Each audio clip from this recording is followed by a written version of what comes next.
The magical world of Harry Potter, which has enchanted audiences for decades through books, films, and now a forthcoming HBO series, continues to evolve, bringing fresh faces to iconic roles. Daniel Radcliffe, the actor who immortalized the boy wizard in 8 feature films spanning from 2001 to 2011, has shared his profound thoughts on witnessing the next generation step into the spotlight. At 36 years old, Radcliffe reflects on the surreal experience of seeing photographs of the young actors cast in the reboot, specifically Dominic McLaughlin as Harry Potter, Alastair Stout as Ron Weasley, and Arabella Stanton as Hermione Granger. This new adaptation promises to delve deeper into J.K. Rowling's 7 novels, with each book inspiring its own season, offering a more expansive narrative than the original movies. In conversations with close friends and former co-stars Rupert Grint and Emma Watson, who portrayed Ron and Hermione respectively, Radcliffe reveals a collective sentiment of protectiveness and nostalgia.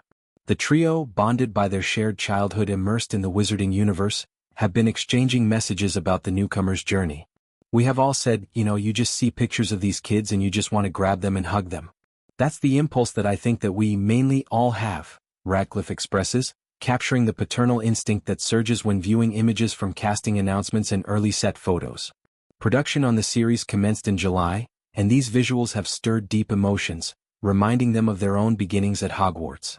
The experience is described as profoundly surreal, a mirror reflecting back on their youth. Starting at age 11, Radcliffe, Grint, and Watson navigated fame, education, and personal growth under intense public scrutiny. Now, observing children of similar age embark on the same path evokes a mix of empathy and awe. "It's one of those where I think we all just know how the others feel because we're also feeling it," he notes, highlighting the unspoken understanding among the original cast. This shared perspective stems from years of friendship forged in the fires of blockbuster success, where they supported each other through the highs of global adoration and the lows of media pressure. Radcliffe's reflections also prompt him to reconsider his own early years. "When you're 11 and you're doing something you're like, of course I'm old enough to do this, I'm the oldest I've ever been. But now when I meet 11-year-olds I'm like, whoa, that seems nuts. It puts into perspective," he muses.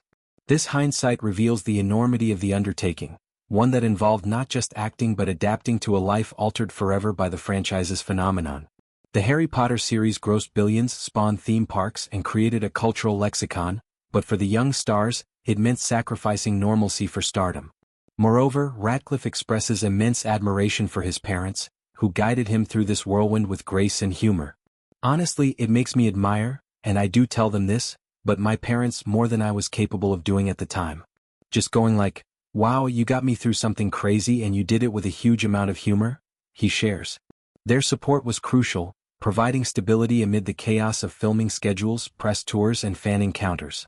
This gratitude has deepened with time, especially as Radcliffe has transitioned into diverse roles in theater, film, and television, showcasing his range beyond the wizarding world. Adding another layer to his perspective is Radcliffe's role as a father. He and his longtime partner Aaron Dark welcomed a son in April 2023, an event that has reshaped his worldview. Parenthood has amplified his appreciation for the challenges his own parents faced. "It's a big task. I feel like I would be so scared of doing that if somebody was like, and now your son's going to be doing stuff. I'd be like, oh man, that's a lot to take in," he admits. Imagining his child in a similar position evokes a protective fear, underscoring the emotional weight of child stardom. Balancing family life with a career that includes Broadway successes like How to Succeed in Business Without Really Trying, and indie films such as Swiss Army Man, Radcliffe embodies a grounded approach to fame. The new HBO series represents a fresh take on the beloved story, aiming for fidelity to the books that the films sometimes condensed. With advanced technology and a longer format, it could explore subplots and character depths previously glossed over. For Radcliffe, seeing the new cast, young, eager, and on the cusp of transformation, evokes memories of his audition process, the excitement of donning the Hogwarts robes and the lifelong friendships formed. Grint and Watson too have pursued varied paths, Grint in quirky series like Servant, and Watson in advocacy for gender equality in roles in films like Little Women. This reboot stirs a sense of legacy. The original films not only launched careers but also inspired a generation to read, imagine, and believe in magic. Radcliffe often speaks at conventions and in interviews about the enduring impact, expressing no resentment toward the series but rather a fond detachment. He has encouraged the new actors indirectly, wishing them the same positive experiences he cherished, minus the pitfalls. In broader terms, the Harry Potter phenomenon illustrates how stories endure across mediums. From Rowling's manuscripts to Warner Brothers' cinematic empire, and now HBO's serialized vision, the tale of the boy who lived persists. Radcliffe's comments humanize this transition, reminding us that behind the spells and spectacles are real people, young and old, navigating extraordinary circumstances.